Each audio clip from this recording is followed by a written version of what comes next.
Hi, this is Nostrovini, and I'm doing a report of fights I couldn't bet on because they weren't on DraftKings, which is the only betting site I have right now that I bet. I bet a little money. I don't know how much money I buy, but a little tiny money, and sometimes I win, sometimes I lose. Most of the time I win. 'Cause I'm a genius.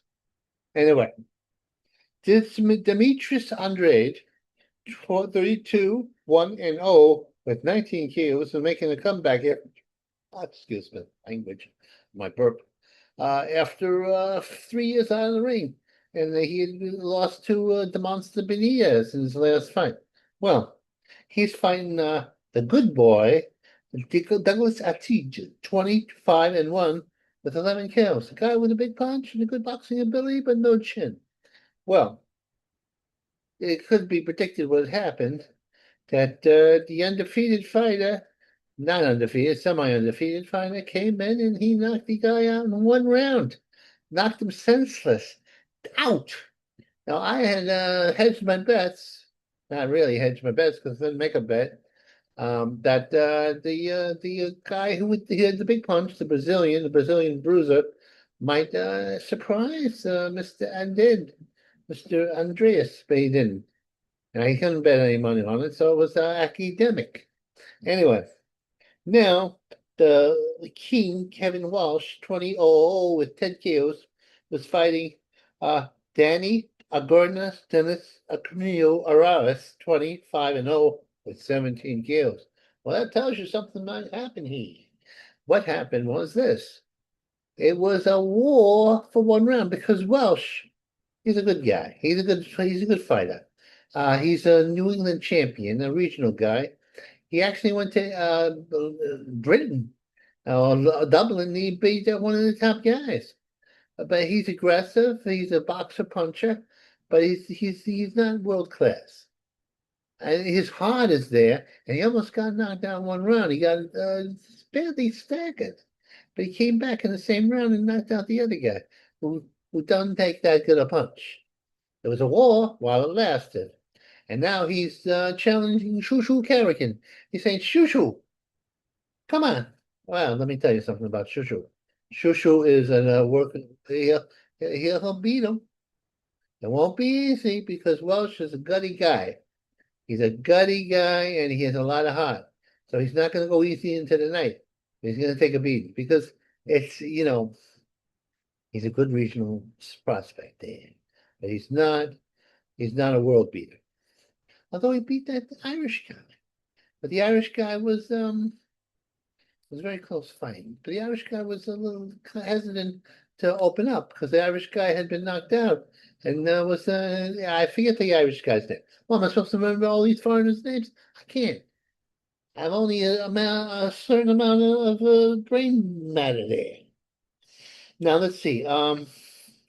Okay, let's see. Let me get this so I'm not looking down constantly. You see my eyes. Oh my eyes. That's it. Okay. Slimmer Pondericus, Slower Pteros at 7-0 and 1 with 6 KOs against Russ Kimbler, 3-4 and 0. Now let me tell you something about Mr. Kimbler. He got a big punch, right hand. He has only one knockout. But I've seen a bunch of his fights because I researched this. What do you think, I'm lazy? And I saw that he would be dangerous. And he might land that big punch, and he did. But it wasn't enough, and he lost in 1 round. But while it lasted, it was certainly a good fight. Now, Douglas Marine against Daniel Smack. Now, Douglas had some knockouts, and Smack didn't have enough knockouts, and Smack couldn't keep the guy off him because he didn't have enough firepower. You can't be just a boxer. And most of the time, you have to have a little behind your punch. So he didn't have enough. The other guy had 6. Most of his fights were won by knockout, and he won the fight. Joseph Karishim against Jose Avocado, 7-1 and 0 with 6 KOs of almost all his last fights by knockout. And he beat Avocado. Avocado. Yeah, I'm not good at names. Okay. I gotta learn how. He's 5-0 with 3 KOs. But he was Central American prospect. Most of his victories were from Central America. There's varies. See, sometimes Central Americans they've been fighting real people. Sometimes they get some of the guy from the next bar. Now this is Condor Perez against Anthony Morale. Condor is 6-0 with 1 KO. And the other guy is 7-8-1 with 4 KOs. Well, I had to go by Perez. Perez, the better fighter. I looked him up. And the other guy, I couldn't find him. If I can't find you on the internet, and they're taping everybody now, I think you're real. And then the one I lost, I didn't lose it because I didn't bet any money because I couldn't bet it. Was Ginny Lacour, 5-0-1 with 4 KOs. He lost to Luis Perezzo, 1915-0 with 10 KOs. He was Alfonso by Perez, and he lost the fight. Then they had Current Wine Glass, 4-0 with 3 KOs, and he lost to Sasha versus Malusa, 3-0-1 with 2 KOs. Now this is the featherweights. These guys, your sister weighs more than theirs. She's over 13. Little tiny guys, but they can be very rough.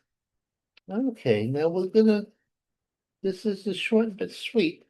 Now it's not short and sweet. I'm gonna go through the whole roster of fights that I couldn't bet on. We got the time, okay? And this was a real messed up card because people kept on dropping out. Tasta Zoo against 27-3-0 with 18 KOs against the Truth Errol Spencer Jr. 28-1-0. This one I had 22 knockouts. I was wrong. I thought Spence would have a little more left.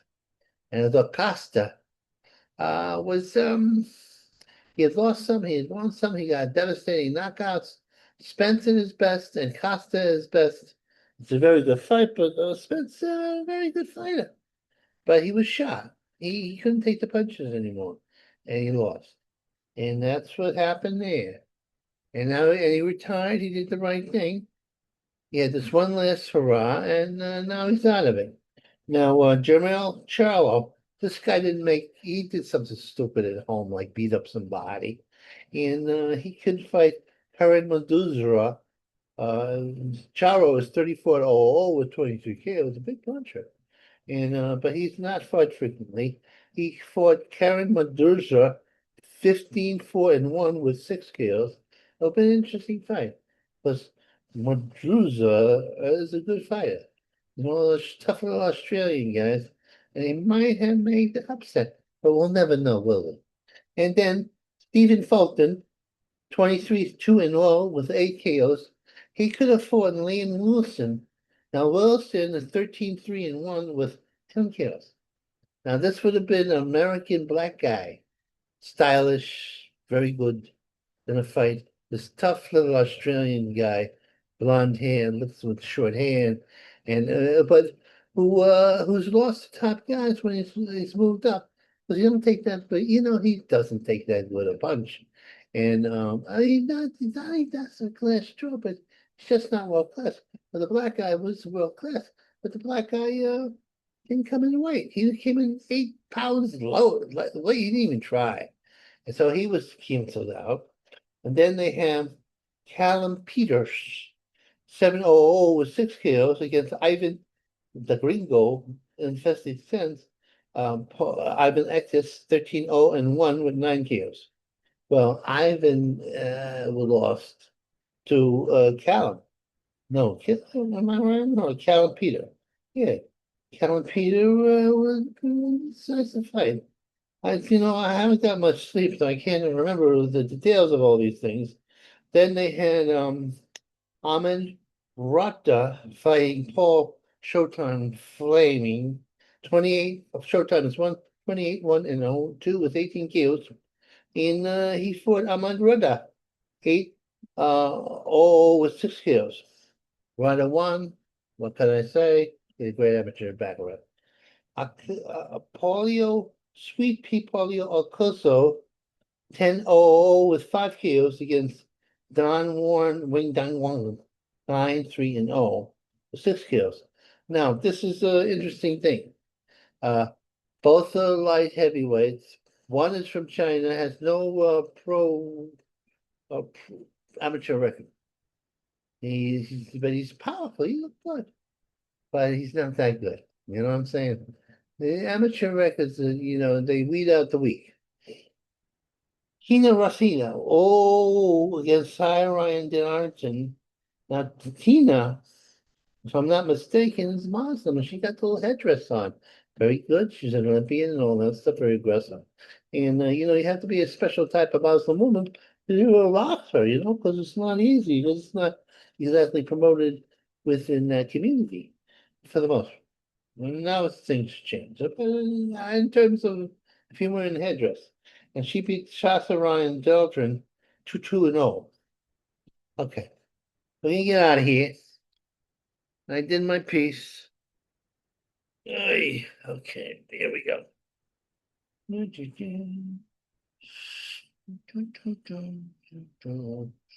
we go. Okay. Goodbye, everybody.